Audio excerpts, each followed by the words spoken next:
Olá, meus queridos, meus alunos do sétimo ano. Vamos dar continuidade então à nossa próxima aula de literatura. E hoje, gente, eu vou propor para vocês uma leitura de um autor que eu gosto muito e que a gente ainda não trabalhou, né? Não chegamos, eu pretendia começar esse ano. Então vamos começar aqui com ele. Ele se chama Lima Barreto. Lima Barreto tem uma história bem legal enquanto um autor da literatura brasileira. Ele teve alguns percalços aí, né, algumas dificuldades na vida dele, tanto na escrita quanto na sua própria vida. A escrita dele se assemelha muito ao que a gente observa do Machado de Assis, da prosa do Machado de Assis, né? E a gente já leu bastante contos dele, vimos aí nos contos dele sobre como é a temática, a construção dos personagens. E aqui a gente vai ver também muito uma questão na unidade temática, ou seja, quando a gente for tratar do tema da história, umas análises semelhantes ao que a gente fazia do Machado, porque são muitas críticas também, né? Embora sejam críticas às vezes um pouco mais direcionadas a outros aspectos da sociedade, são críticas também bem consistentes. O conto que eu vou sugerir para a gente ler essa semana se chama O Homem que Sabia Javanês. É um conto muito bom porque ele é divertido, ele tem um teor de deboche, de uma linguagem informal, ou seja, coloquial, fora daquele padrão ultra formal, que traz a gente muito mais próximo com a forma que a gente usa hoje em dia, né, na nossa linguagem, na nossa vida, no dia a dia. Esse conto tem como personagens, né, principais, ou pelo menos no início da história, a gente tem Castelo e Castro. Castelo é o nosso personagem principal. Ele é o personagem que é um narrador-personagem. Esse conto é um conto narrado em primeira pessoa, ou seja, a gente tem um narrador que participa da história e todos os pontos de vista que a gente vai ter acerca sobre esse conto, sobre essa história, vão ser dadas através da visão do Castro. Ele está conversando, no princípio do conto, a gente vê que ele está conversando com o Castro, que é um homem simples, que é responsável por trabalhar com questões de imóveis, de aluguéis de imóveis. E nessa conversa, Castelo começa a revelar para ele histórias da sua vida, histórias que ele vivenciou. E é essa que ele vai contar que direciona a gente ao conto, né? A essa história. Ele vai falar que de um certo golpe, de uma enganação que ele fez.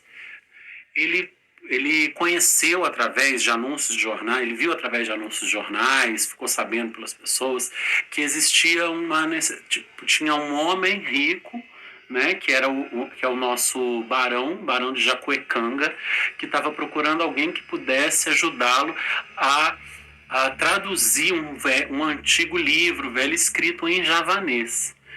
E Castelo não sabia sequer uma palavra do que tratava, sobre essa língua, mas decidiu se candidatar a essa vaga, a essa posição de poder trabalhar com isso, né, para ver se ele conseguia ganhar algum dinheiro, algum prestígio, visto que ele estaria trabalhando a serviço de um barão.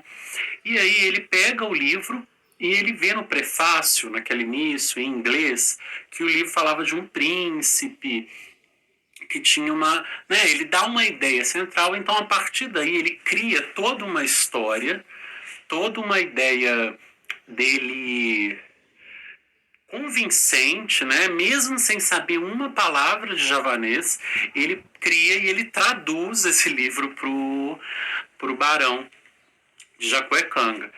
E o barão fica muito satisfeito, porque a forma como o Castelo faz isso é uma forma muito crível, né? Uma forma muito é convincente. Ele dá riqueza de detalhes, ele tem um aspecto formal quanto essa tradução, ele dá detalhes, ele faz uma série de coisas que tornam a ideia de que ele sabia realmente do que ele estava falando.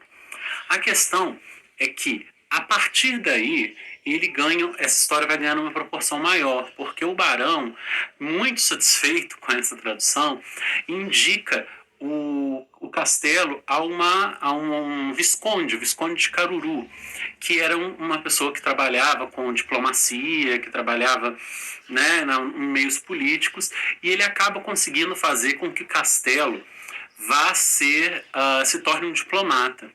Ou seja, tem toda uma um crescimento do castelo em cima de uma mentira que ele contou, sustentou. E é interessante, isso é uma coisa que eu quero que vocês observem e relatem para mim no conto de vocês, na resenha de vocês. É que a linguagem, além dela ser usada muitas vezes de forma coloquial, a gente tem uma forma debochada do castelo de se referir a essas pessoas em que ele estava enganando. Muito por conta das conquistas dele também, né? Ele consegue chegar a participar de congressos internacionais, em que ele vai discursar como se fosse um grande linguista, uma pessoa que entende de línguas que são difíceis, de difícil acesso, de difícil domínio, e ele nunca soube nada, sem saber uma palavra dessa língua. Existe aqui como tema central dessa história alguns pontos que é essa parte importante, alguns pontos que a gente deveria considerar. Qual é a crítica, então? É simplesmente a mentira? Não, não é somente isso. Eu acho que até serve assim como uma forma muito atual, né? Porque hoje em dia, em tempos de internet, a gente vê muita coisa sem saber se a gente pode acreditar ou não no que a gente lê, sites, né? Tudo que as pessoas passam para frente. A questão do castelo, o castelo representa um intelectual desonesto, né? Ele é um falso intelectual. Ele é um homem que usa de uma formalidade para trabalhar, de uma boa aparência, de convicção no que diz. Isso é muito importante, né? Porque tem muitas pessoas que o que faz ser acreditado ou não é a forma como eles dizem as coisas, e ele convence as pessoas, né? Então você tem aí uma questão da ambição como uma unidade temática. A gente tem o falso intelectualismo, né, que é uma pessoa se dizer entendida de um assunto, falar vastamente sobre alguma coisa que ela não tem nenhum conhecimento, e o pior, convencer as pessoas. Tem um ponto que existe um ponto em que o Castelo pensa um pouco na consciência dele, se o que ele estava fazendo era certo, mas ele acaba. Isso é uma outra crítica. Os ganhos e o medo de ser descoberto fala mais alto do que a própria culpa ou o próprio dele, da questão dele encarar sobre o que ele estava fazendo ser correto ou não. Então ele decide ficar como está e continua enganando e passa a sua vida enganando as pessoas, conseguiu dinheiro, prestígio, fama. E o que a gente tira daí? Ele faz depois tem outro ponto que é o do deboche das pessoas que facilmente acreditaram nele, né? Você vê de uma pessoa que chegou a cogitar um pouco, de pensar um pouco na sua culpa com relação ao que ele estava vivendo, ele passou a se convencer de que o que ele estava fazendo era aquilo mesmo, que não havia volta. Então é muito, muito interessante. Eu queria que vocês analisassem, além desses temas, procurassem no conto, vissem o que vocês acham que chamam a atenção de vocês, mas a unidade temática é muito essa. A questão do narrador, o narrador é um narrador completamente participante da história, ele é o nosso ponto referencial, todas as impressões são dadas através da visão dele. Queria que vocês me chamassem atenção para a linguagem da história também. A linguagem é muito importante porque ele, como eu falei para vocês, por mais que seja um conto antigo, é um conto que não busca ser formal. Tem uma linguagem coloquial para tratar de forma divertida, debochada, né? De dadas atitudes que o Castelo tem. Então, eu queria que vocês reunissem isso numa resenha, né, através disso tudo, notassem os personagens, né, qual é a participação deles nessa história. A gente tem o Castelo, a gente tem o Castro, a gente tem o Barão de Jacuecanga, a gente tem o Visconde de Caruru, e vocês reunissem a trajetória e falassem um pouco sobre a trajetória e o comportamento do nosso personagem principal e narrador, que é o Castelo.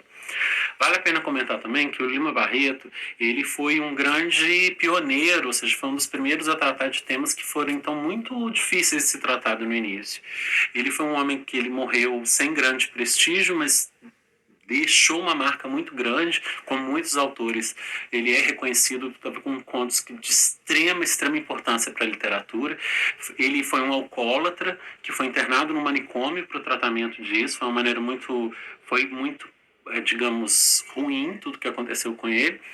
E ele mostra nos contos a vivência dele. Ele expressa muitas dessas coisas em diversos personagens. Então, os temas dele são sempre muito próximos de uma realidade difícil, né? Então, eu queria propor isso para vocês.